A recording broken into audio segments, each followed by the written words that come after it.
Então, pessoal, agora começamos a falar na terceira parte de introdução à teoria da democracia sobre o problema do tamanho, né? Como assim, professor, o problema do tamanho? O que está falando? Não pensem em besteira quem está me ouvindo, mas sim pensem numa ideia óbvia. Quando eu falei para vocês que democracia se inicia em Atenas, a ágora, né, a reunião entre aqueles homens, cidadãos, né, todos homens, varões, ela ocorria e reunia cerca de 6 mil pessoas em uma grande praça, né? Tem lá, inclusive, lá quem vai, eu imagino, em Atenas ainda os locais, né, dessa ideia de democracia. Só que hoje, com os estados-nação, com os estados modernos, né, é muito maiores. Então tem país como o Brasil que tem mais de 200 milhões e se torna inviável tu reunir 200 milhões de pessoas, né?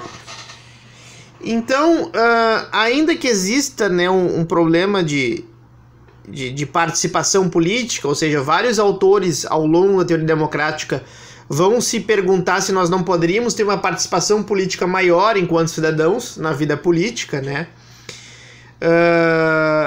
Essa ideia é uma ideia bastante interessante, com a ideia de ampliação na internet, enfim, da comunicação, mas ainda assim um autor como Dow acha que isso é impossível. Robert Dow faleceu recentemente, tá? Então, na página 122 sobre a democracia, tá, que é um livro que eu vou inclusive pedir para vocês lerem para ter uma base de apoio para entender o que é democracia, tá? Eu vou postar e dar esse texto para vocês, esse livro para vocês. Ele vai dizer o seguinte: o alto custo, né, da democracia participativa. Como assim, professor?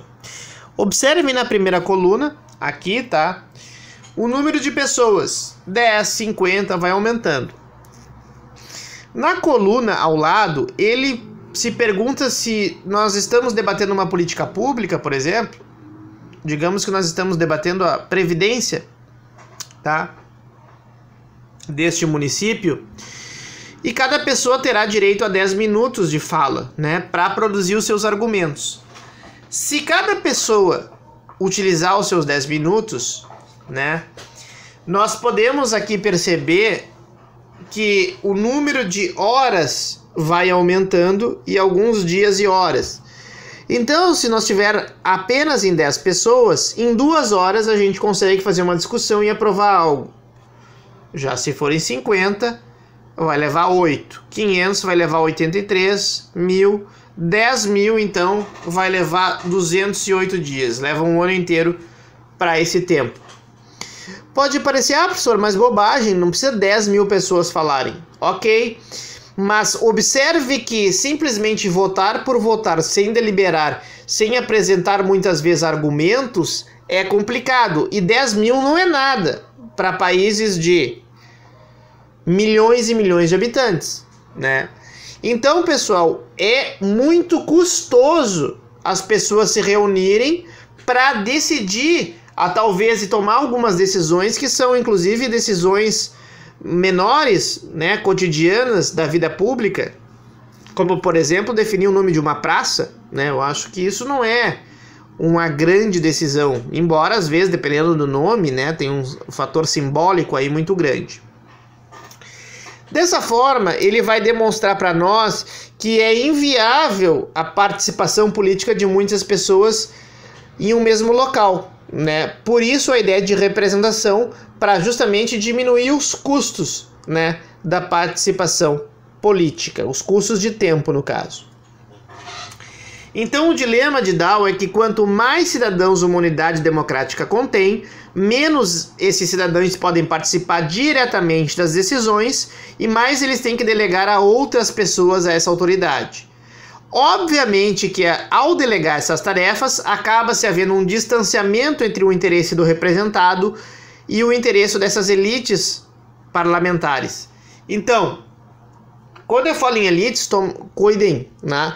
Na ciência política, elites não significa só elite econômica, tá, pessoal? Elites também significa elites parlamentares, a elite da cidade, a elite digamos, de uma universidade, quem é elite da UFFS, por exemplo, né, no sentido de quem tem mais poder ali dentro. Então isto é importante vocês saberem, tá? Na ciência política, elites, ela pode ser usada para várias ideias, vários grupos. Aqui eu já falei para vocês esse encontro do liberalismo com a democracia, tá?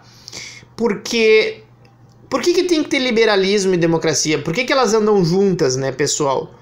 Porque senão nós não temos liberdades importantes. Essas liberdades são fundamentais. Imagine uma democracia, ou uma pseudo-democracia, melhor falando, onde as pessoas não podem comentar sobre o governo. Olha, teu governo é ruim, fulano. Dizer, o governo Leite é ruim, o governo Bolsonaro é ruim, o governo do meu prefeito é ruim, por exemplo. As pessoas têm o direito de exercer e de criticar os governos. Afinal, os governos estão aí para serem criticados também, né? Não só para ser bem avaliados. Então, a liberdade de expressão, né? Poder exprimir a sua vontade, a sua ideia, por mais que às vezes para alguns essa ideia possa parecer absurda, é um direito de todos nós, né? A liberdade de ir e vir. Imagine uma democracia que as pessoas têm liberdade de expressão, mas também não possam. Não. Tu não pode aqui atravessar essa rua, chegar muito perto, tu não pode transitar pela cidade. Vocês estão lembrando das questões do coronavírus agora? Alguém se deram conta desse tipo de coisa? Trancar a circulação das pessoas não torna um sistema menos liberal e mais autoritário? Professor, mas isso aí é para um bem coletivo maior. Pessoal, que discussão boa daria em sala de aula. Pena não estar aqui com vocês, né? Isso aí dá um pano pra manga para não dizer, né, palavrão aqui, do Peru, né? Melhor dizendo. Por quê? Porque envolve muitas vezes discussões que envolvem direito com direito, né? E democracia, isso é complicado. Então, muitas vezes, como eu coloquei para vocês, eu gostaria que vocês se lembrassem disso, do que o velho professor Maurício falou para vocês, não confundam liberdade de expressão com sair destruindo, por exemplo, propriedade privada. Não confundam liberdade de expressão em chegar numa rede social e ofender uma pessoa. Isso não é liberdade de expressão. Liberdade de expressão também tem um seu limite colocado, né? O debate que eu posso trazer para vocês mais intenso sobre isto é o debate que retomou na França em relação à liberdade de expressão, em relação a fazer desculpa, meu Deus do céu, para fazer charges, né, de Maomé, caricaturas, ai meu Deus, consegui falar, caricaturas de Maomé, por envolver outra religião, um cristão, digamos, zombando de Alá, né, não é Maomé, desculpa, é Alá, né, de outra religião. Então, assim, pessoal, é complicado esse tipo de discussão, né? Eu gostaria de discutir isso pessoalmente com vocês, mas são grandes debates. Só que no caso da democracia, temos que ter esses direitos, então. Se não houver liberdade de expressão, direito de ir e vir, liberdade de imprensa também, dos meios de comunicação poder serem livres, há problemas em relação à democracia. Ok. Aqui, pessoal, eu falo um pouco sobre um casamento conturbado. Sabe aquele casamento que é um casamento daquela música entre tapas e beijos? Não é isto? O liberalismo econômico e a democracia, eles são complicados. Por quê? Como eu falei para vocês, o liberalismo econômico e político são diferentes, tá? O Adam Smith, a ideia da mão invisível, a ideia de que a economia, as pessoas têm que ter a liberdade econômica para ter as suas relações econômicas livres e o Estado não pode interferir nisto, essa é a ideia básica do liberalismo econômico. Um autor que vai reformular essa ideia e vai colocar de forma bem clara que ele entende que o melhor sistema é um sistema com liberalismo econômico é Hayek, Friedrich Hayek, tá? Do século XX já, tá, pessoal? né?